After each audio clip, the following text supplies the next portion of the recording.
Hello everyone, welcome in. Happy Monday. We're going to be building ourselves our own custom GPT today. I'm really excited about this. There's a lot of things that we got to do to learn before we can actually do it. I've got our previous GPT. We're going to replace this layer right here with our very own. We'll be doing decoder only because that was what was recommended by you, chat, which means that we don't need the encoder side, just the decoder. So just this one line right here. Seems pretty straightforward to me. We might also just do one instead of splitting heads. Hey, Dina, Derek, good to see you. Welcome on in. Happy Monday. Good to have you here. I'm really excited about today. We're going to build our own custom layer right here, right? Because in our project that so far we've been using the PyTorch built-in transformer right here. So we're going to be building our own. Basically, we're writing our own GPT today. Hey, Torva, good to see you. Welcome on in. Happy Monday. Good to have you here. Hey Torva, you know what? I was thinking about you this weekend. I was thinking about how you did really good at defeating me at chess. I remember that. You remember? Just right before you headed out to your tournament.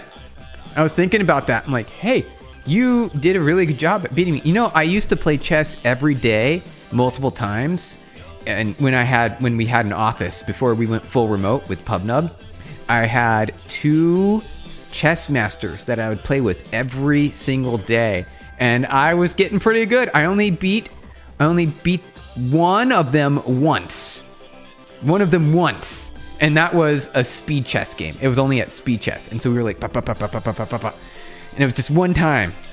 And after all that practice, you'd think I'd be really good. And I feel like I probably have some skill. I just it's been a few years since I really played. So I know the opening moves. I'm really good at middle game and early game, and late game I always have a challenge with. Late game. Still, even some 1 minute on it requires some skill.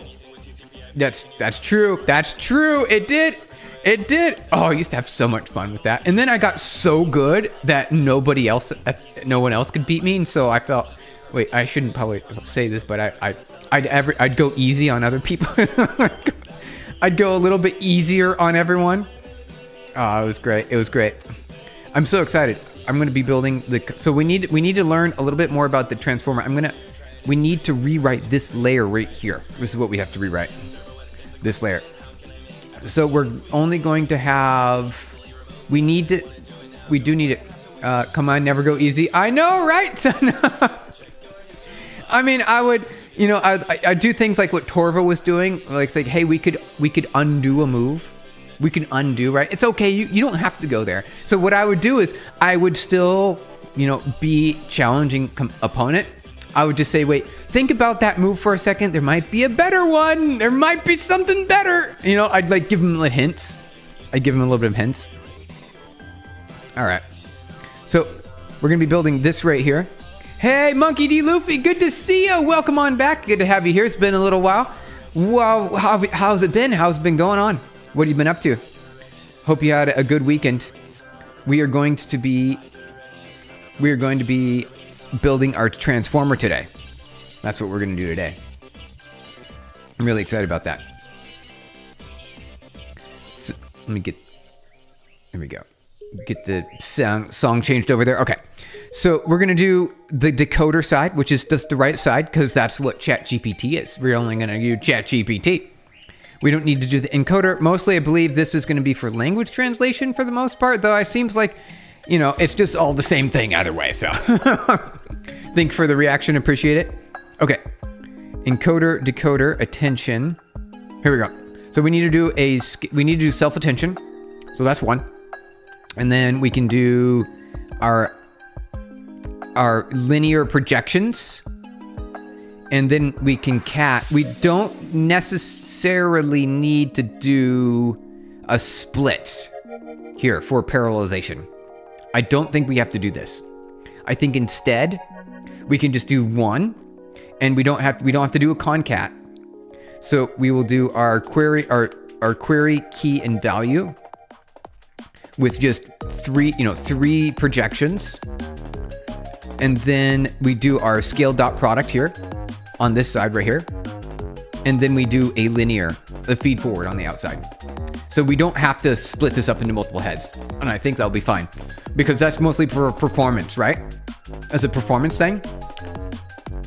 Let's double check that. Right? Let's see here. Let's see. Google with the, let's see, transformer. Yeah, one large matrix is more efficient. Even one large linear for the QKV is faster as well. Oh yeah, it's a good point. Whoa, Derek, you've been thinking about this before, haven't you? You run into this situation. I'm impressed. Okay. So I know I've heard about the, instead of having 3 separate projections, right? Query, key, and value, you can only have one large projection. So would that be, would you concatenate? How would that work? So, because I don't fully understand, would you concatenate and split? Because like, let's look at this for a second. So we've got three layers here. See how this you need a separate vector right here. Hey Rock, thank you for subscribing, appreciate it. Good to have you here. You joined the right channel for software engineering. We're building our own ChatGPT today. That's what we're building. It would be 3x and then embed. It would be 3x then embed. Okay, so yeah, so that's the part I'm not fully understand, because I know you've got your 3 projections here, or your filters, right? You're seeing it like convolutional neural network. You've got your filters. You'll have 3 here, and then value is left separate, and mult after the softmax. So that's why would you split out? So if you did one giant mult, right, for all query, key, and value, would you concatenate them and then you have to split them out separately? All Americans should. Oh, hey, GTM. Well, that's not very nice to say. Good to have you here. Welcome on in. When you get in the chunk into 3 spaces, then the embedding dimension. Let's think about that real quick. So the embedding is, right, so here's your input, the embedding. You do embedding on the inputs, and that creates you create 3 copies, basically, 1, 2, 3. Oh wait, they're all the same, aren't they? They are all the same. Do you only really, it would probably work, wouldn't it? It would probably work just fine. It would work. Hey, Derek, I know what you're saying over there. I think that makes a lot of sense. I think that would be a thing that we need to consider. Okay. Let's do this really quick. Thank you for the hundreds. Appreciate it. Derek, thank you. All right, so let's keep on going. I think I'm going to start off by creating, should we do, so I've never written my own filter layer before. My own projection layer. Is that essentially a linear layer? I think it is, right? I think it's a linear layer. The QKV matrix will be 1. Yeah. Then, because they're the same, right? They're the same. Then when doing attention, you divide it into 3, perform the needed on each QK and V, and then concatenate again after. Oh, a little early today. Yeah, we are. Yep, we're a little early today. Wanted to get things started a little bit earlier. See if we jump things up a little bit earlier in the day. So that way, well, here's the deal. I missed a meeting the other day because I was in the late day, and I figured if I do these a little bit earlier in the day, it might be a little bit easier. Yep, just a linear layer. All right, linear layer. Derek, here, let's do it. Let's do it. All right, that's great. That's great. Okay, so I'm going to create my own transfer. I'm going to call it Steven Former. Here we go. Let's do this. All right. So this will be called Steven Former. Let's do that. Steven Former. Thank you for the hearts, guys. Hey, Ted, good to see you. Welcome on in. Happy Monday. Hope you had a great weekend. Good to see you as well over the weekend too. Let's see. This is our custom Steven transformer. There we go. All right. So we're going to do a def, init, and self. And then we're going to do a super dot init. There we go.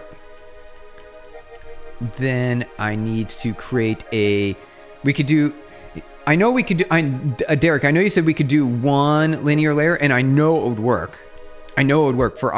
For our current task at hand.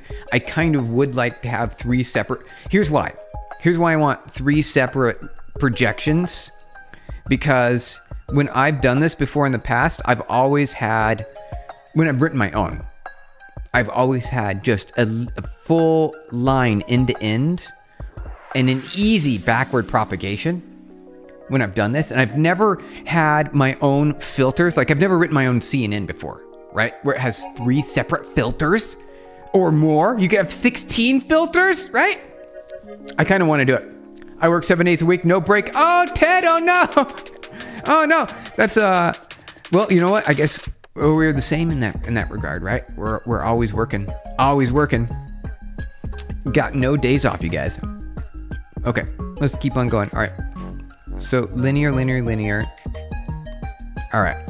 So that's why I want to do three linears. I want to do a query self.query equals torch.nn.linear. And then I need to figure out the dimensions, right? So let's do dims. And do we need classification? We need a couple other things, right? We need a few things. What am I missing? I'm missing a few items here.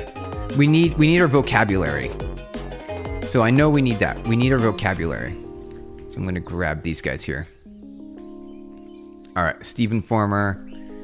So for dictionary. Do we really need the dictionary? I'm not sure. Let's go dims equals 128. All right, and then there we go. Okay, that's perfectly fine too. All right, sounds good. Nice. So we need this to be, this is gonna be post embedding. So I believe it needs to be dims, comma, how do we do this here? See, linear, all right, in and out. Okay. So I need input, dimensions, output. What's the output size going to be? How important is it to learn coding in the age of AI? Hey, Nathan, welcome on in. Good to see you. All right, so coding in the age of AI, right? We've entered a new world where you do no longer need to write code by hand on like the keyboard. You don't need to type it. No more typing required, right? You don't need it. It's not required anymore. The AI will do that for you. Obviously, you still need the keyboard to talk to the AI to write the code for you. Do you need to learn to hand code anymore? I don't know. I feel like yes. I feel like it's valuable. That could just be me because I've been doing this for many years now. So I feel like having value of understanding what the code is going to be able to allow you to do a better job. However, really at the end of the day, it's whoever's being more productive, right? If you're being productive and you're not being hindered down by your own thoughts that are clouding in your head about, oh no, it should really be like this or it really should be like that, then does it matter that you don't know how to code and you're just using the AI to do it for you? I don't think so, right? It doesn't seem like it. It doesn't seem like it. Well, coding it yourself doesn't really need it, but you need to understand it. I think so. See, I feel like understanding is better, is what I'm saying. If you know what's happening, then it's better. It's better. And with that understanding, you automatically can code by hand a bit. Yeah, it's true. That is true. You could. I have an understanding of what the code is from school, but can't write an entire program. Uh-oh. Wait, does it matter though? I don't think it matters anymore. I think it's okay that you don't have to know how to do that because you just have the AI do it for you, right? And you're still successful. You're still successful. It's not what's important at the end. So you're saying that's good enough? It feel like it's good enough. It is for like 90% of all the coding requirements in the world today. You don't really need to know the code. It's like the same thing when we went from assembly to COBOL, right? Or Pascal. You didn't really need to know the underlying assembly so much if you already knew the Pascal, right? Also the same thing if you went from dip switches, right, to program the machine using flip switches, and then you didn't need to do that anymore because you had punch cards. and then you went from punch cards up to assembly, and assembly to Pascal and COBOL, and then higher level languages, Fortran, Java, C, right? And then you didn't need those anymore because you had things like even higher level languages like Java, Python, JavaScript. So now we've got AI. Do we need to know the underlying things? Not so much, not for most of the coding jobs anymore. Yeah, my grandpa used to use the punch cards. Did he? No way, Nathan. I've only read about them in docs. I've only read about them. If you just read the code and are like, yeah, oh, that's good. That does what that's supposed to do. Yeah, then it's enough. You should grasp why it works and how it works. I feel like Torva, that is good enough. Like if you have that ability, then you've achieved enough to be successful. I think so. I think so too. Enough to be successful, you guys. Okay, so dims. I'm not sure what this is going to be. Let's see. What do I need on the output? Query, key value. So key and value. Okay, so there's QKV. Linear projections. Yeah, I agree. Thanks, y'all. All right, have a great day, Nathan. All right, thank you. Thank you for stopping on in. The AI writes the code. You should understand it. And at a level where you can catch where it's screwing memory and stuff. Yeah. Because there's a lot of ways to optimize programs to make them better and faster and more efficient. Very often you can have a software program that you've written or had the AI write that is using a little too many resources. Maybe it's consuming all the CPU. Maybe it's using too much memory. Or maybe there's a point where the memory just keeps growing, which is a problem, right? So yeah, finding those kinds of bugs can be helpful if you understand the code. All right, so this is a normal rank matrix. So we are not going to need to reduce it. I suppose what we need here is on the output side. If we're doing dimensions, if it's a square, so we've got, right. I think this should be fine. If we make it a square, it seems better to me, right? It seems better. So we'll do a square on each of these. Softmax on the output, option masks. So we're gonna do a scale here. We need this to be better. So what's our scale? Is this gonna scale it up or scale it down? Do you guys know? The AI writes code. You should understand it. Yeah. Oh, wait. Use Rust. Hey, Crafty. Yes. Crafty, absolutely. You're back again, Crafty. Absolutely. Use Rust. I think that's the way to do it too. Personally, I like to call the query project because it sometimes messes up my intuition. Basically, I think the input query and the projection query tensors. Oh, because it sometimes messes up my intuition. Got it. So calling these projections. Okay, let's do it. Projection. We're gonna spell it out. All right, there you go. Nice and tidy. Hey, you see my message? I did see it partially. Scale down. All right, so we're scaling down. So it's the square root of the head. Okay, got it. Python have TensorFlow library, right? Yeah. Python has TensorFlow library. Yeah, it does. Yeah, if you want to use TensorFlow, you can use TensorFlow. 100% with Python. You sure can. All right. So let me see here. All right, I think the answer is, oh wow. Okay. Let's keep going. Okay. Okay, so I want query key projection value. Okay, looks good. And then on our feed forward, we're gonna have self and our input, right? And our targets. Because we are going to have 2 inputs. Yeah, we do need, all right, so we're gonna have our inputs and our targets, which I don't fully understand. So our source and our target. Source and target. There we go. All right, looks good to me. Okay.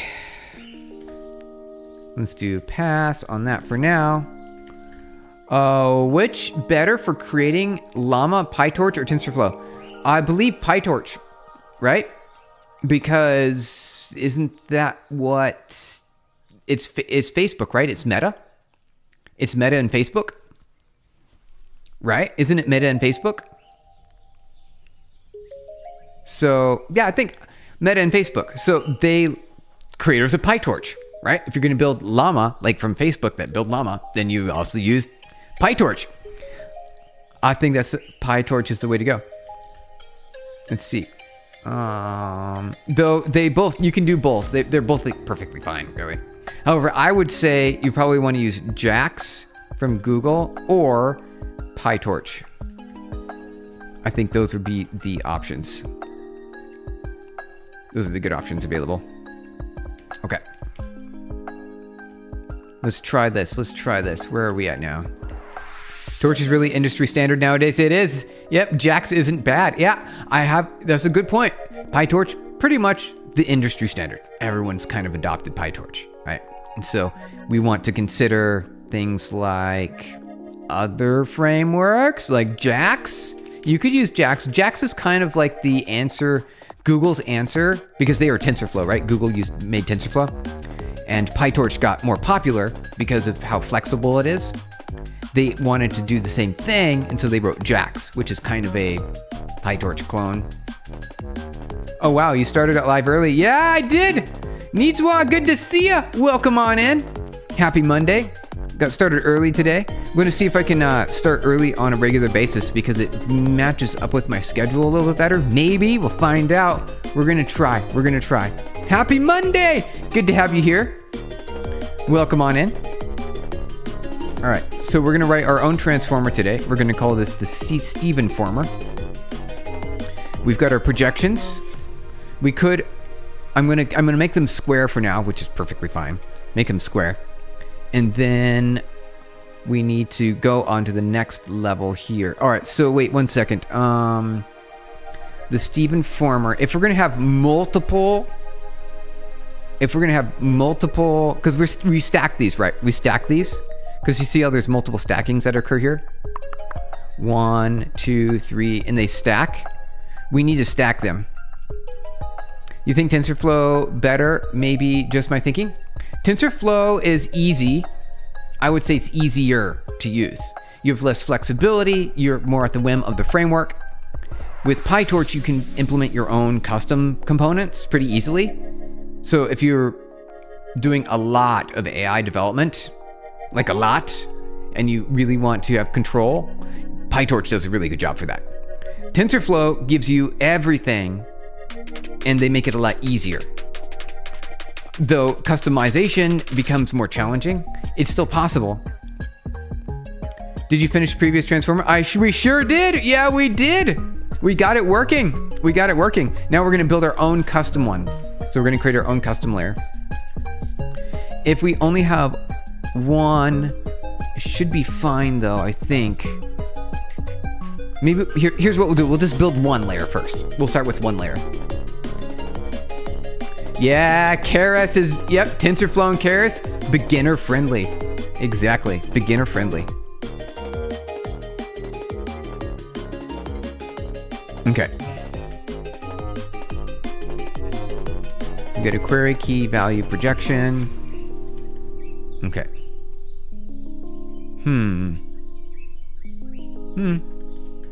Okay. Good morning. Hey, Trevor, welcome on in. Good to see you. Happy Monday. Hope you got a good weekend. Good to see you as well. Welcome back. Okay. We're going to build our own transformer today. We're building our own from scratch-ish, right? We're going to use PyTorch framework. And instead of just using the built-in transformer, which is right here, previous, nope, here, right here. Instead of using the built-in transformer, we're going to build our own. So these are things that we need to consider. Obviously, we've got the model dimensions, feed forward dimensions. We're just going to keep everything the same. Uzbekistan. Hey, welcome on in. Good to see ya. Hope you're doing good over there. Hope you had a good weekend. Query key and value is the attention part. So you're going to just build our own attention block. Yes. Build the attention from scratch. Yep. Exactly. That's what we're doing today. We're going to try to do it from memory and from referring to the diagrams here. We're going to try our best. We're going to do the best we can. We're going to get there. We're going to get there. So we'll probably get to the scale dot product attention today. I think that's what we might start working on here. We need to scale it. I need to see what the scale is. And then we do a soft max and then another map mult. I think that should be pretty easy to do, right? I think it's pretty easy. There's a multi-headed attention built in. Oh, yeah, we want to build it from scratch. Yes, exactly. Exactly. You got it. You got it. That's what we're going to do today. I want to get a little bit closer to the original algorithm is what I want to do. Is this called machine learning engineering or AI engineering? Oh, it's both. It's both. So the way I see it, there's a intersection. I mean, a lot of people call this differently. So machine learning, here. All right, check this out. Check this out. Machine learning is the process of creating AI. That's the way I think of it, like creating artificial intelligence. So you've got a bunch of data, you've got a math algorithm, and when you put them together, the math algorithm creates a set of parameters, right? Weights, basically numbers. They're numbers, right? They're just numbers. I know we have got all these fancy names, scalars, tensors, matrices, arrays. No, they're all the same thing. They're just a bunch of numbers. You create those numbers, and those numbers, when used for inference, becomes AI. That's the way I see it. I think there's probably other definitions out there. It's fuzzy. AI engineering. Usually work with retrieval augmented generation. Yeah, you can see, right? It's the part after, right? It's the part after training. After training becomes AI at that point. Hey, thank you for the sparkles. Hey, that's very nice. I appreciate it. Thank you so much. My gratitudes. Good to have you guys here. All right. Very good. Very good. Excellent. Excellent. Okay. We're on the right track now. So let's do this. Let's build it. Okay. Where are we at here? So we're going to do Steve Informer, source and target, right? Because we've got yes. Okay. Perfect. Source and target, features and features. Features, double features. It's double features. I think PyTorch, we can make the game's non-player characters models much better. Oh, yeah, we could. What about performance? It's all good. You can create really lightweight performance, especially if you've got a game and it's running on a GPU. You might as well use some of that GPU memory for some inference, right? You could do it. You could do it. Crafty, you're smart. Yeah, we can make those AIs more AI rather than just following like a strict set of rules, which is the original. When you build a game, you write AI. It's not really the same kind of AI, right? It's not a neural net. It's just a bunch of rules that allow the game to play with you. If you add real AI on, oh, that's gonna be neat. Do you need to code reference with the implementation, Stephen? Need to what? Sure. Yeah. Yep. Exactly. Chat. Absolutely. Bring it on in. We could refer away. What do you think about the average salary of machine learning and AI engineers in the US? It's pretty big, right? It's pretty big. What is it? Here, Google. What is the average salary for ML AI engineer in the United States, in USA? All right. What do we got? Woo, we got a big one. Wow, look at that. That's pretty good. That's the average. So that means there's people that are above that, right? Wow. Yeah, that's good. Well, that's where we are today. It's the new web, right? You remember when we learned JavaScript, HTML, and CSS? You thought that was what we needed, right? And then we learned mobile, right? We're like, oh, you got to learn Objective-C, right? You wrote a custom GPU from scratch a while ago. Needs what? Wow, that's great. Nice. Yeah, that's what we're going to do as well. It's simple supply and demand. Torva, yep, you got it. You got it, Torva. They are in high demand, so they can charge a ton. Hey, Beast Huntery, good to see you. Welcome on in. Good to have you here. Happy Monday. All right. So, yeah, you guys, if you are interested in having good salary, be an AI engineer. AI engineer, you guys. Look at that. You get some real good, over 300,000. Happy Monday. Thank you. All right. So let's see here. Where are we at? Hello there. Hey, that Vesper. What are we doing today? We are building our own custom from scratch self-attention, right? We're going to be building the self-attention, the query key and value projections, and we're going to try to make it work. We're going to try to get, it'll probably work. It'll probably work. I think we'll make it. Right now, are you in? Yes, I am in the United States. Check Discord. All right. So good to have you guys here. Oh, Torva, thank you. Thank you for posting. All right, where are we? Link share. Here we go. Multi-head attention can be seen here. All right, here we go. Let's take a look. Let's take a quick little look. Excellent, excellent. That's why I want to learn Rust, Python, and C. Rust servers, the main performance, Python, and game and NPCs, and C graphics, because it's still very difficult to use graphics drivers in Rust. It is, yeah, it is. It's possible. I've seen a AAA game be released, and I know this because they were one of our customers, and they used Rust. It was really good. Good day, Stephen from Melbourne. Hey, Australia. Come in. How's it going there, Cam? Good to see you. Welcome on in. Hey, Loons, you're also here too. Everybody's here. I was worried that, if we went a little bit early, that we might not have everyone join in because I had to go early today. I feel like I need to go smidge earlier in these days because I'm here. You're here. You're here now. You made it. We got input embedding. All right, so we're doing our own embeddings. Yep. Vocab size looks good. That's actually a good one. I like this. I like this approach here. Then you've got a multi-headed attention. Query. Yep. Linears. Whoa! Look at that. We're getting the same. Oh, so all right. I'm feeling good now. I'm feeling good. I'm pretty sure it's gonna be like this. That's great. Here, let's go 0, 0, zoom, zoom, zoom. All right. Is this the output? This must be. Yeah, it is. It's the output. Hey, look at that. That's great. Number of heads. Then you've got dimensions of vectors seen by each head. Okay. So where's the multiple heads at? It's very early. No, yeah. We're gonna see if we can go a little bit earlier, so that way we can get our meetings, because our meetings. I've got a lot of meetings, and so this week we'll try earlier. You weren't even home yet. Oh no. Is this affect AI stuff? Yes. Oh, what do you think is good at algorithms? Oh, what do you think about being good at algorithms? Oh, right. Like data structures and algorithms. I know what you're saying. I gotcha. All right, 1 second. Let me get the music going here. All right, we're gonna just go this right here. Getting this up here. All right, there we go. Here we go. Perfect. Okay. Yeah, I think data structures and algorithms are still worthwhile, though of course you have the AI to write all the code for you, so does it really matter that much? I think it does a little bit.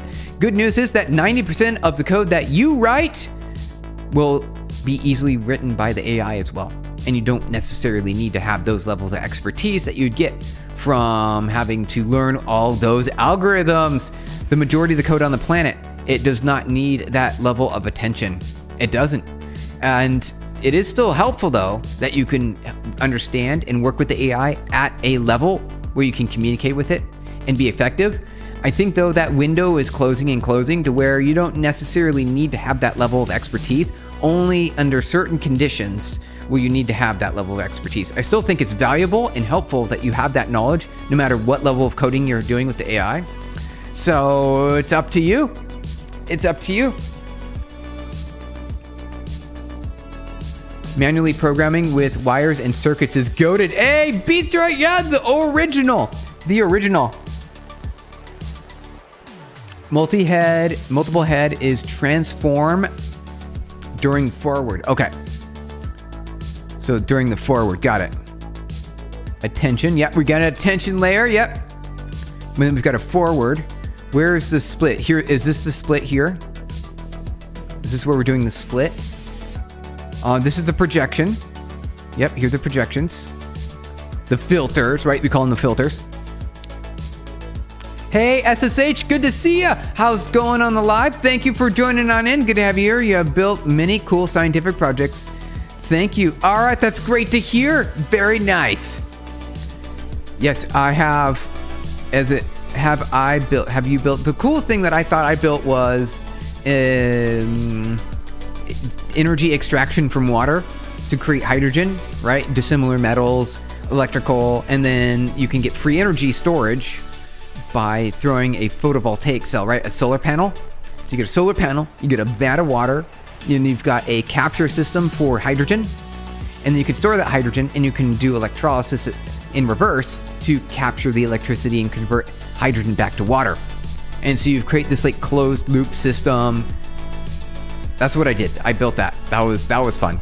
It wasn't like production scale or anything. It worked. It worked though. It worked. It bubbled and I captured the hydrogen. I split hydrogen. I split the hydrogen away from the water, from the oxygen. So that was a good one. Hey, Bros, good to see you. Welcome on in. Happy Monday. Good to have you here. For me, a stack that covers most topics is Python, JavaScript, C++. You get convenience of Python and the ecosystem of superpowers of JavaScript and the unmatched strength of C++.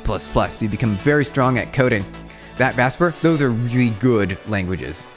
You listed the most common languages used. Those are great. Rust, after making everything feel so smooth and fast, to compile build time. It's a little, the compile time on Rust is definitely a little bit slow, very heavy on CP on the PC, which I don't have. Oh, Rust crashes most of the time and because of the GPU. Oh, does it? Really? Well, at least from our experience, what we do at PubNub is we have Rust to help power all of our web services and our communications technologies. It helps because performance and the scale, it is unmatched. It's unmatched. Yes, all of our code is in C, though we have some advantages that we can get from Rust that can compile in a way that make it a little bit better under scenarios from memory perspective and from a CPU perspective. So we are netting some benefits by migrating our C base to Rust. Rust requires heavy Vulkan driver. Oh, if you're gonna do it in GPU, yeah, Still don't know Rust, a system level language, makes a custom rendering engine. That would be great. That would be great. I'm doing a project in kernels and figuring things out. Brosk, are you serious? Really? Wait, so you're saying kernels like operating system kernels? Or kernels as in GPU kernels? Because you're creating compute shaders. One of the things I really want to do is like MLX custom kernel. I want to do this. I added this to an idea. So you can build your own custom GPU kernel. I want to do that. I want to do this. I think that'll be me. Hey, UPP, how's it going? Upco, good to see you. Welcome on in. Happy Monday. This seems like a cool project. Hope you have a lot of fun doing it. It was great. You want to do some cool scientific projects too? Too lazy and not motivated enough? Well, you know what?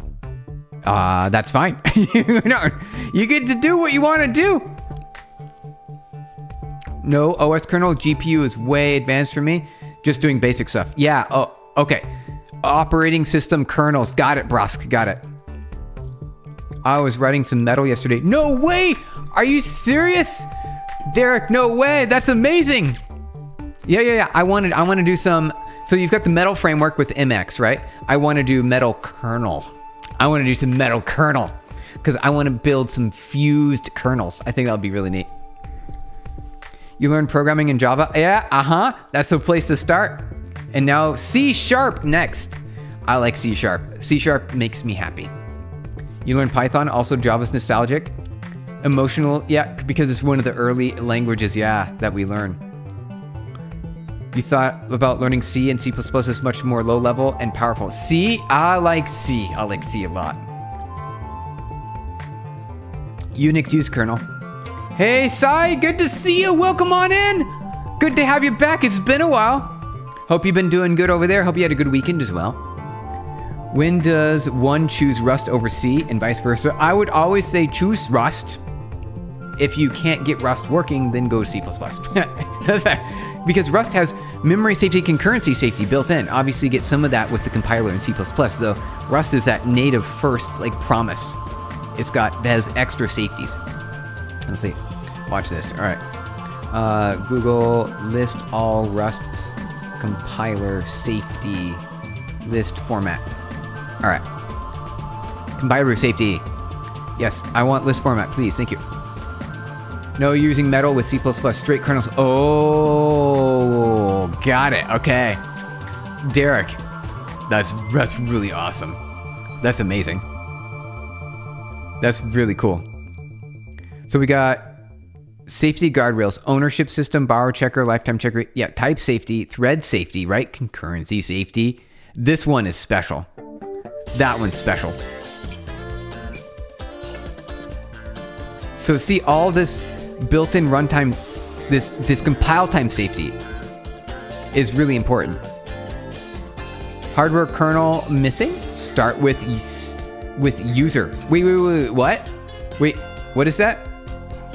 I don't know. Hardware kernel missing, start with S user. What is that? I'm not familiar with that. What is that? I don't know what that is. What is that? What is that? What is that? Creating custom rendering engine is so hard, and I'm lazy. Oh yeah, there's some effort if you want to build your own. If you want to build your own. Good news, I finally deleted VS Code and switched to NeoVim, and you feel NeoVim better than so many. Oh, I think that's awesome. Hey, very nice. You don't like touch a mouse? Exactly. There's no mouse. You just keyboard, and you're good to go. Keyboard and you're good to go. All right, I really like, so Nitsuwa, I really like how you split these modules up into attention, and you've got the multi-headed attention, and you've also got the input embedding, which is separate. I like that. And oh, you've got an RS norm. You didn't your own residual connection. I don't know about this. So wait. Oh, apply rope. Where's that at? Hold on. ROPE. Okay, so you've got something else going on here. All right. You use NeoVim within VChad distro. Nice. Windows subsystem for Linux. Very good. Very good. I like it. Shell or all operating system layer. Shell all our operating system layer. Shell. All right. I'm not quite there yet. I'm trying. I'm trying to understand. I get the words you're saying. Shell, right? You've got a runtime like right here, like a shell that is running. Like I'm running ZSH, for example. Operating system. I get that. Right? You got your Linux, you got your kernel, and you've got your Unix systems. You've got your Windows, and then the layer. Need to know a little bit more. C0. Okay. To be honest, I want to make games, but I don't want to use game engine like Unreal or Godot. And Rust has a library called Bevy. Oh, I forgot about Bevy. They say it's not mature enough. Well, you know what? It still could work, right? If you're going to use some Bevy, it'd be fine. It'd be fine. Might as well. Give it a shot. See if it works. See if you're good. You can explore the other files in the module directory too. Okay, it's all part of the GPT model. Nice. Okay, good to hear. Good to hear. All right. So let me see here. Number of heads. Okay, this is where I want to understand this part here. This part. So you're creating a view. You're transposing in an interesting way. Batch sequence H. Head. Oh, you're splitting it here. Here's where the split is. Okay, got it. Head, sequence length, and then DK. What is DK? What is DK? DK query shape. Must be the input. Oh, it is. Okay. It's. Hey, Polar Bear, welcome on in. Happy Monday. Good to have you here. What operating system am I using? I am using, here, I'll show you. All right, so you name, there you go. Darwin right there. Got ourselves some Darwin. Right, a little bit of Darwin. Right there, it's got some Darwin. Hey, I have a question. What is CMake? So CMake is sort of like a framework around a compiler that allows you, right? CMake? It's got extra things with like dependency, preparation, and I remember using it when I'm building projects. And there's usually like a configure phase, and then you use CMake. How is it different than make? That's my question. Right? You've got CMake and make. What's the difference? I actually don't know. Holy typos. I mean, what are we doing today? Oh, polar bear. Yeah, we're building our own transformer from scratch. So we're doing our own. So we're going to we got started here. We're going to call it the Steve Former. Right here. Def attention. We need to do an attention layer. Self attention. Pass. And then we need to do a forward pass. We need to define our projections. And then we also probably want a dropout. Dropout equals something. It's probably like torch.nn.dropout. We'll say 0.1, something like that. So there. Don't use Bevy. Oh, why not? Use WGPU. Oh, wait. WPU and Vulkan rendering.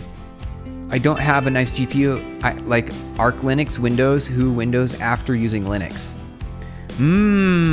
Okay. Don't use Bevy. Okay. All right. I didn't know. I've never tried it myself.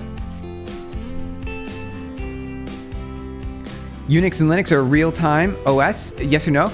They're not. So they're not an RTOS, right? Real-time operating system are different. It sounds more advanced. It's actually just simpler, because an RTOS, real-time operating system, is a what do you call it? You have one process running at a time. There's no multi-processing built in to the operating system. Usually you run one app, and when that app is done, you're done, and you can move on to the next app, right? So typically you're only running one process at a time with an RTOS. Right? Isn't that right? Oh, we're still in Transformers. How's the progress? Polar Bear, we are building our own. So what we've been doing previously, we succeeded yesterday on Sunday. We fully succeeded in getting our transformer working. So we were using the built-in transformer though. So today we're building this part. That's what we're building today. Yes, exactly. Tomorrow we have a presentation at university about literature review of AlphaFold. Ooh, protein folding. Oh, that sounds great. I'm actually kind of curious about that. Wow, that sounds exciting. You're doing something amazing over there. Bonzupi, hey Bonzupi, how's it going? First thing I heard when I came back in here was Linux. Yeah. Yep, we're talking about operating systems again there for a moment. Good to have you guys here.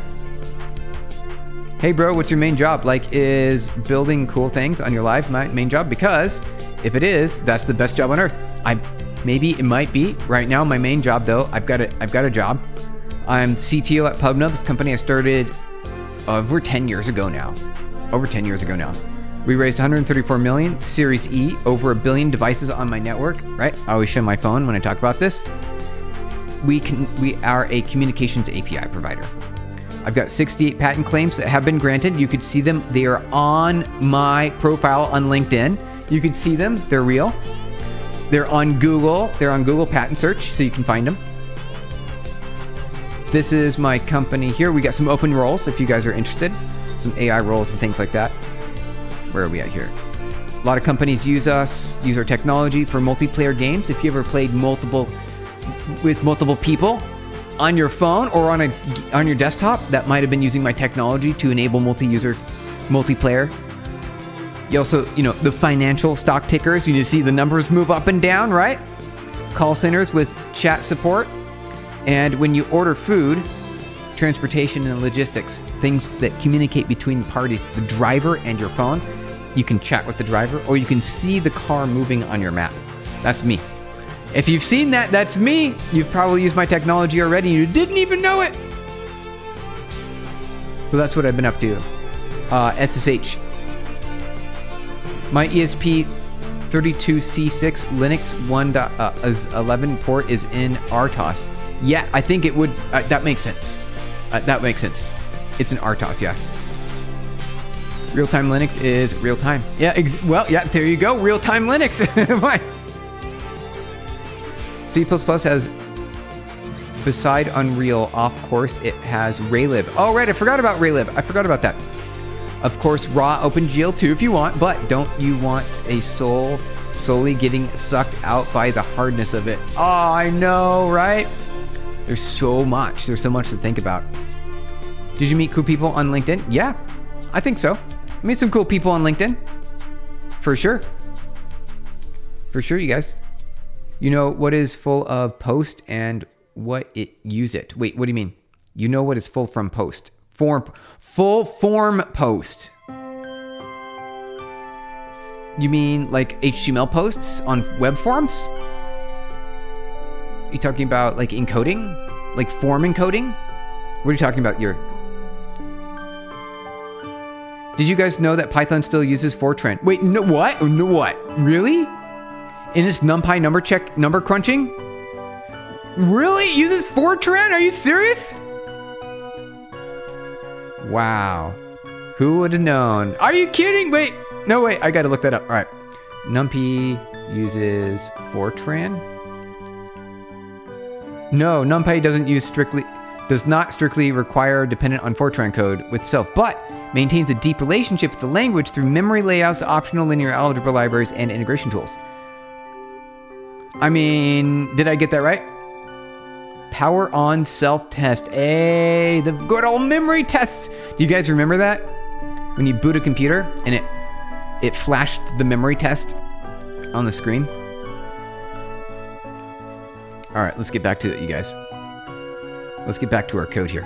All right, so where are we at here? So we can do an attention layer. So I need the...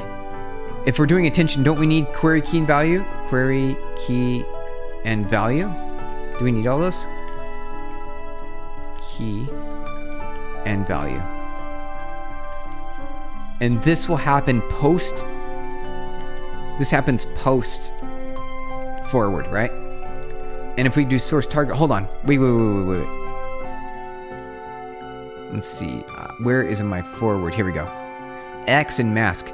Ah, see, I only wanted to do X. This is what I want. All right, we're going to do it this way. I like this better. I like this better. This is a lot nicer. Here we go. All right, so this is inputs. This is a lot better. I'm feeling so happy now. I'm feeling so happy. Many things still use Fortran. Hey, Snot, good to see you. Welcome on in.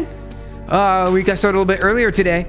Hope you're had a good weekend. Good to see you yesterday as well. Before running it, test the device to see if it's working or not. Yeah, exactly. Remember? I like seeing that. It's like memories, you guys. Core memories. The GPT is decoder only, so input and output goes in the same forward pass. Yeah, there we go. I like that. I like that. I'm really excited about that. I think that's great. That is absolutely great. So we're just going to predict the next token, and we don't need to do anything else. That's it. We're going to keep it real simple. Oh, neat. I'm so happy about that. I'm like, that's the way I wanted it to be. I wanted it to be like that. Instead, we had to do all this other weird stuff here. Look, we had to do this shifting because the transformer that was built in PyTorch, the native module in PyTorch, was perfectly matching this entire paper. However, I don't necessarily want to fully match the paper. I only want to take the parts that I like. Neatswa, thank you. Okay. Oh, with Bevy you need WGPU and heavy Vulkan rendering, and you don't have to be both Bevy, Crash, and one more thing. Direct memory access. You don't use any sandbox. That's why I don't suggest Bevy Anyone. Oh, got it. Okay. Because Bevy has some pretty heavy requirements. Got it. Got it. Understood. It's great to think about Fortran lived both as software compiler and as a punch card language when we still used it. Did it?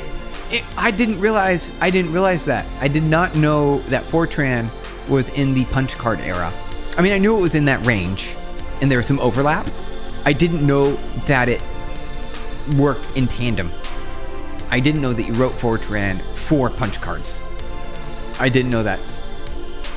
Niswa sounds good. Yeah, this makes me happy, Niswa. I'm here. What are we building? Hey, how's it going there, Earth? Hey, it's Earth. What's going on? Good to have you here. We're building our own custom ChatGPT is what we're doing. We're creating our own custom. We're going to write it all with our own hands. We're going to customize it. Tiny ChatGPT. Yes, that's it. All right. So we're going to be building it here. Let's see. So we need to do our attention layer. I like our attention forward here. Query key value. We're going to keep query key value all separate. I'm going to keep separate projections. We're going to have a nice little dropout there. And then we're only going to have inputs. Oh, it's so much easier to deal with it like this. Oh, it's so good. Fortran full form. Wait, I'm not sure exactly what you mean by that. Here, let's close this. All right, so Google Fortran full form. What is that? Formula translation. Widely used, high-level programming language, specially designed. It just sounds... Oh, that's what Fortran stands for. Oh! Fortran stands for formula translation. Did you guys know that? You're building something? Can you help me? Sure. Absolutely. What are you building over there? Let's see. 1 second. Mohammed, what are you building? Mohammed, what are you building? Perfect. Okay. Let's build our attention. So this is query. How do we do at key, query key value, right? So out equals. We also have an output projection. And it needs to be the vocab. So we need to do len of our dictionary. I think that's right. Anyone notice? Even NeoVim auto-suggests much better than VS Code. Does it really? Oh, that's great. I only do, my only auto-suggestions I have would be like when I type OUT and I look for string completions. And it's also really fast, right? That's all. That's the only autocomplete I've used. Where's Loons? Oh, Loons was here. We just started a little bit early today, and Loons was not able to be at home. You're building a telecom layer. Oh, wait, really? Focusing on privacy. Oh, whoa. Okay. I'm kind of curious. Are you building the software side of it? Probably the software side of it, right? Or are you going to build a whole hardware network as well? Can you create a virus or hack someone's Insta? Oh, yeah, well, I'm still here writing a blog post. Hey, Loons is still here. All right. Nice listening to the stream. Yep, there's Loons. So, can you create a virus or hack someone's Insta? Well, it's possible. You're asking multiple questions there. One, the first question, yes, absolutely. And then to get into someone's social email is another task altogether, right? You have to do underhanded, nefarious things to do that. And yes, it's possible. Don't do it though, right? Don't do that. Don't do bad things. All right, we got our output, query key, and then let me go back to the paper here really quick. Pull this up here. Let's go. Let's see. Oh, Loons, we actually have your article up there. All right, so I want to see here. I need to see the math here. Here we go. Let's do this. Query key divided by dk. So dimensions k. So what is dk? That's what I need to know. I need to know what DK is. Technically possible, but illegal. Exactly, Torva. Exactly. Right? Possible, but illegal. Think of buying loons.blog.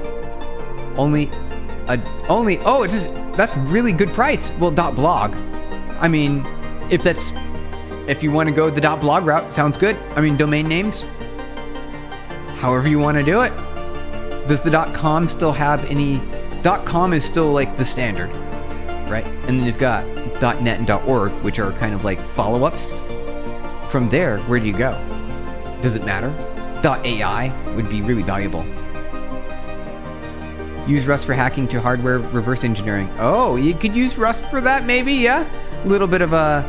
You could use any language, though. Any language works.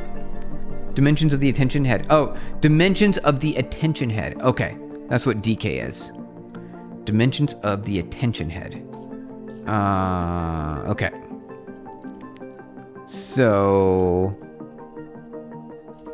Let's see. And then value. So this part's... I get this full part here. I need to do this little bit down here at the bottom. Obtained from the model dimensions divided by the number of heads. Oh, got it. Okay. Okay. Understood. For simplicity, I'm going to do one head. So that would just be the total dimensions. So I'd be able to say self.dims. Right? Okay. So we can do this. All right. So torch.init.functional.softmax query. One head works. It's also single-headed attention. Yeah, there we go. We're going to do some single-headed attention. That's what we're going to do for simplicity. Let's see. Mohammed, yes, can you help me build? I can provide you some advice. And chat also is very knowledgeable here. We got a lot of really smart people in chat. So as you can see, even Nitswa wrote ChatGPT. They did. They wrote it. That's kind of what we're doing right now. You have a request for you? Suggest me a book and PDF so I learn Axum much better. Ooh, Axum! Okay. I don't know if there are any good books or PDFs for Axum. I'm not sure. How I learned Axum Rust web server. Here we go. How did I learn it? Okay, so I obviously went to the docs. I followed these instructions to do all the common standard things. So, I mean, this is what I did right here. I just read the examples. I just went to Rust doc and I just read directly on the docs. That doesn't sound like it might be the best. However, it is a pretty straightforward to write a hello world. And then you build on it from there, right? So I don't have any books or PDFs. I don't know. I don't have anything that I've tried myself, so I cannot recommend to you anything like that.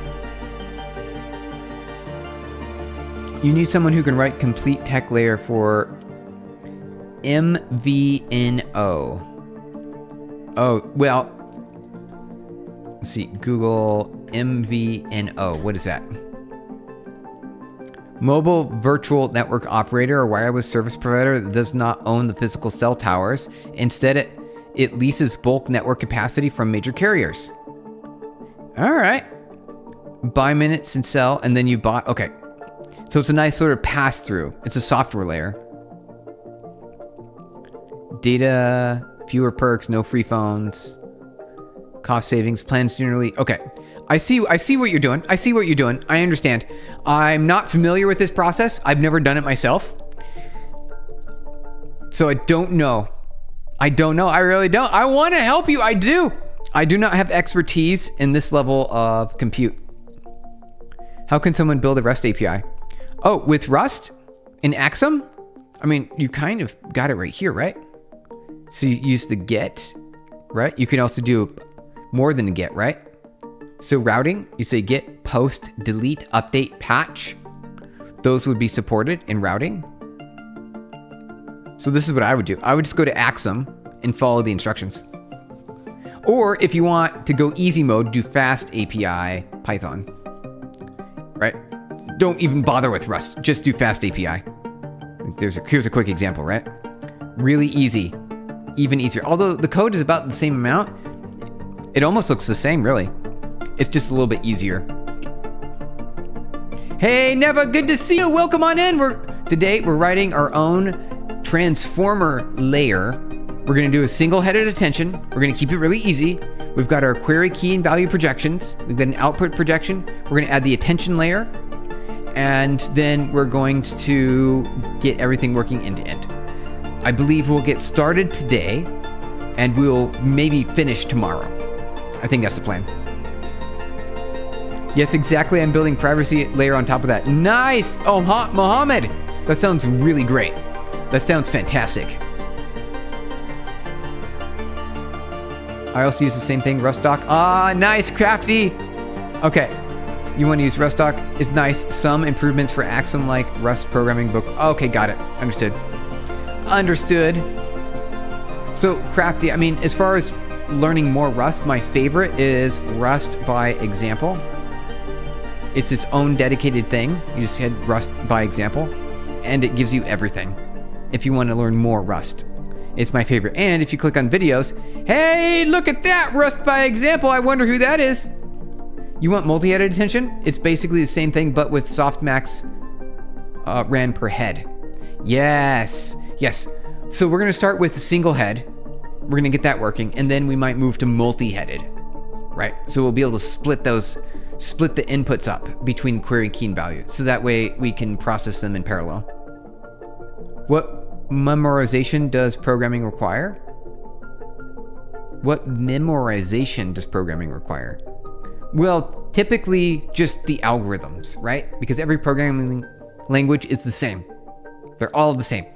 They have flow control. You've got like variables, expressions, right?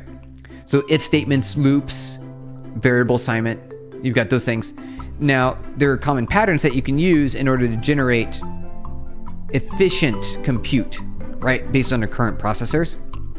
So things like hash maps, hash tables, B trees, maybe arrays, linked lists, though you never see a linked list anywhere, right? Have you guys ever run into a linked list? I don't know about that. Not in the real world. You already watched all your videos about Rust? Oh, you did? Well, then you should be good to go. You should be good to go. For Axum, I can recommend Axum Web Development in Rust by Sir William Smith. Torva! Thank you. Hey, you guys, we had a book recommendation. But I really can recommend is learning Tower and Hyper to understand most of the edge cases. Whoa, Torva. You're deep in the Rust realm. You can just reshape softmax, reshape and get the same result yeah, exactly, Neva, exactly. Reshape Q query softmax.reshape. Okay. All right. That sounds pretty simple to me. So basically, you're building a platform for your users that can choose who can contact them. Basically, they can get contacted by their chosen ones, so no spam calls or messages. Ooh, only those who I choose can call me. That's really neat. I like that. Show me some action on Darweb. What is Darweb? Google Darweb. I don't know what that is. Is that a thing? Oh, you mean dark web. Oh, yeah. Like Onion protocol? The good old Onion protocol? Onion, is that on here? Yep. .onion domains. I remember that. I remember that many years ago now. We have not done any dark web. I mean, because you get curious, right? You're like, what's the dark web? What's over there? Well, they have things that you're not supposed to. There's things that you gotta get, right? Right? And you get curious. You want to check it out. Can we code a mini ChatGPT and the mini ChatGPT GPT Prime, which you're building? We could, right? We could train the ChatGPT on the code that we wrote to rebuild itself. We could do it. We could do it. That's actually a really good idea. All right. Okay, B Suntory. I think we need to do that. Right? All right. I think that's a good idea. And you use the Tor network. I remember it. I remember the Tor network. Yep. Any suggestion or advice for you?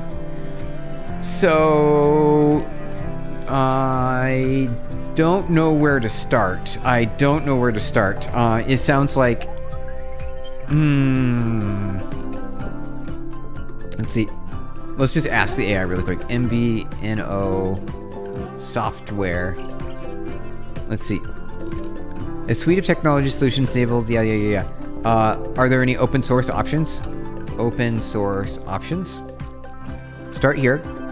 To build an MVNO with open source software, you must combine a billing and CRM to manage customers, a core network. Yeah, that's fine. I don't care about that. To open source and modular options. So we've got some open source bill runners. What about the software part of it? Okay, so you know what? This looks a lot easier than I thought it was going to be. Apparently, network providers already include APIs that let you access their network. And you can create your own highly specialized telecom-grade open source BSS, including convergent charge system, CRM. So yeah, you just do this. Just do bill run. Just find the open, you figure it out right there. This is where I would start. Right there. Is JavaScript going to be a headache coming from the Python? Oh, good news. JavaScript and Python are pretty similar if you don't go too deep in JavaScript. JavaScript has things like prototype. Don't go there. Stay away from the prototype. You don't need the prototype. Stay away from the prototype. So that Vasper, yes, it will be okay. I think you'll be fine because JavaScript and Python are about the same level because they're both just-in-time compiled. There's also stuff like journalism against... Oh, I forgot about that, Neva. Yes, so like dark web isn't necessarily evil. It's just got places that can't be heavily controlled. Got it. Right. There are some governments that want all information to be fully under their control. However, if you go different paths to release information, you could do that. You could even like release news on like a blockchain, for example. So like Ethereum or even Bitcoin, probably Ethereum because it's cheaper, or Litecoin, you could release news articles on that network, provide data there and news updates there, and they're permanently affixed. And then nobody can take them down. All you got to do is write your message directly there on the blockchain. Or you could use the dark web. That works too. I did the same thing. Instead of base ChatGPT, I use Grok and Ulama. For training my AI, used Rust. Oh, Crafty, good idea. I didn't even think about that. That seems like a good approach.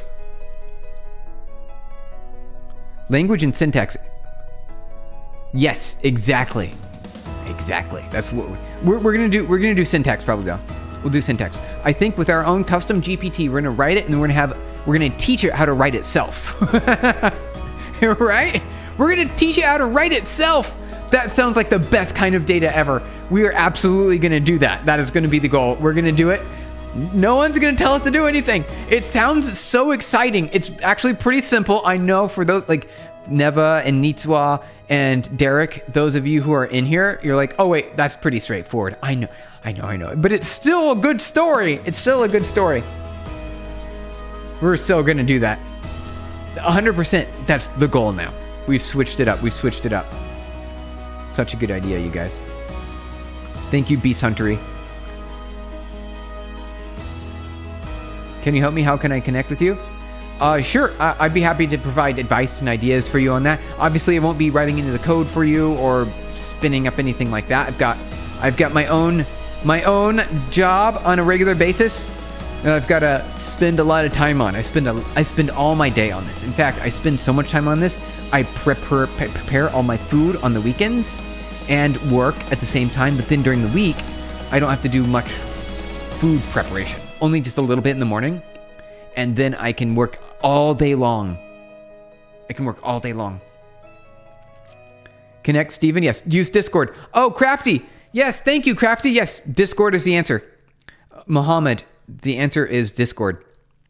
Make it eat its own training script. Yeah, exactly, Von Zupi. Yes, bun Zupa, you know it. So CT deals meal prep. Yeah, I do. I do. I used to order food on DoorDash for every meal. And then I decided that I wanted to eat more healthy. I kind of didn't have a choice. I was ordering healthy food, but then I needed to get even healthier. So I prepare all my own food. All right. So we've got our output here, attention, and then I need to divide it by this torch dot. Do we have this Python import torch dot sq. Hold on, dir torch. Let's see for sq. We have square root. We have squeeze. There it is, sqrt. There it goes. So we can do torch dot square root. sqrt, and then this needs to be self.dims. No. This will be. We need to figure out what this is, because this will explode it. This might explode it. Torch.sqrt. Let's do this. We'll do like 128. What is that going to do? Is it a big number? Tensor. Okay, fine. We'll give it a tensor. Torch.tensor. Scalar. Oh, that's fine. That's fine right there. How I get any job? Crafty. How I get any job? Well, you apply for lots of job. Apply for all the jobs. It's a numbers game. You just have to apply. Fail. Apply. Fail. Apply. You get an interview. Oh, that fails. And then apply more. You get more interviews. And then eventually you get a job. How do you raise funding for your company? It's the same thing as a job. You apply for funding. That's it. You go talk to people who are looking for investment opportunities. It's it. It's the same as getting a job. It's the only difference is you come with a deck and you have to have, a good idea, right? Or you have to have an existing business that's already thriving, and then you really get them excited. That's the way to do it. Is there a time I come and find starting to make a 2D, 3D game? That would be so fun to make. Yes, someday we will. At least, if you're gonna do it, that sounds great. Go for it. Am I gonna do it? I do want to do that.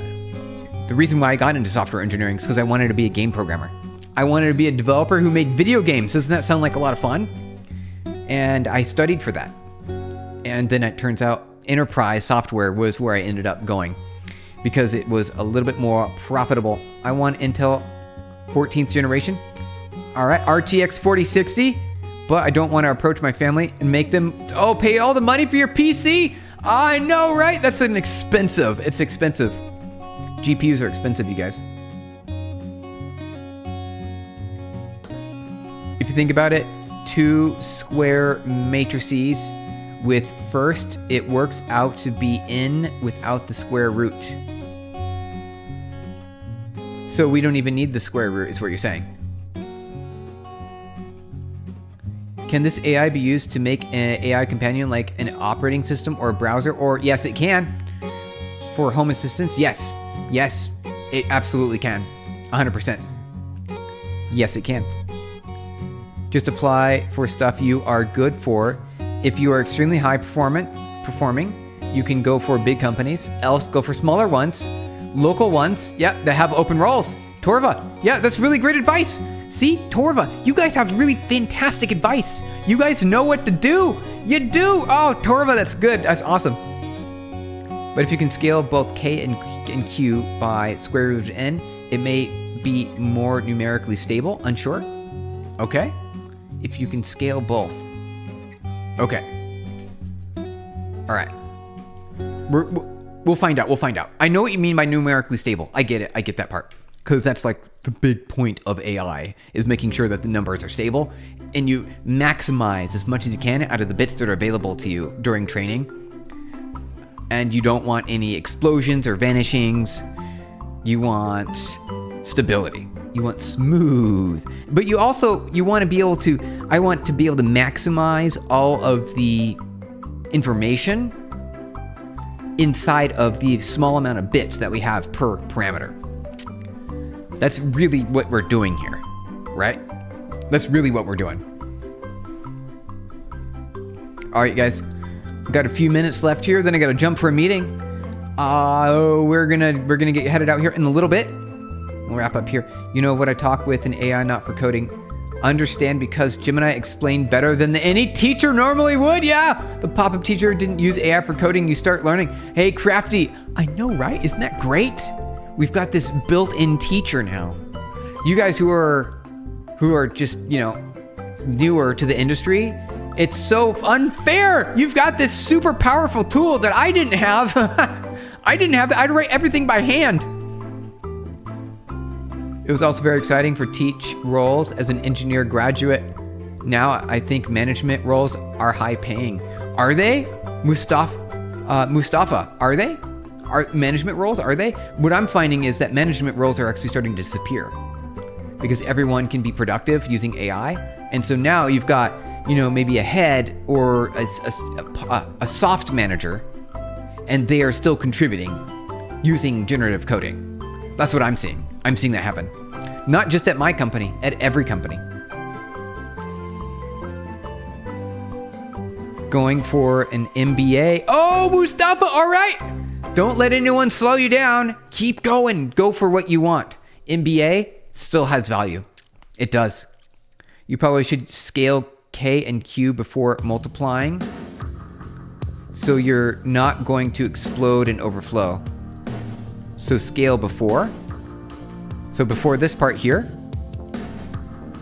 So you're saying scale these guys. So how far do you want to scale them?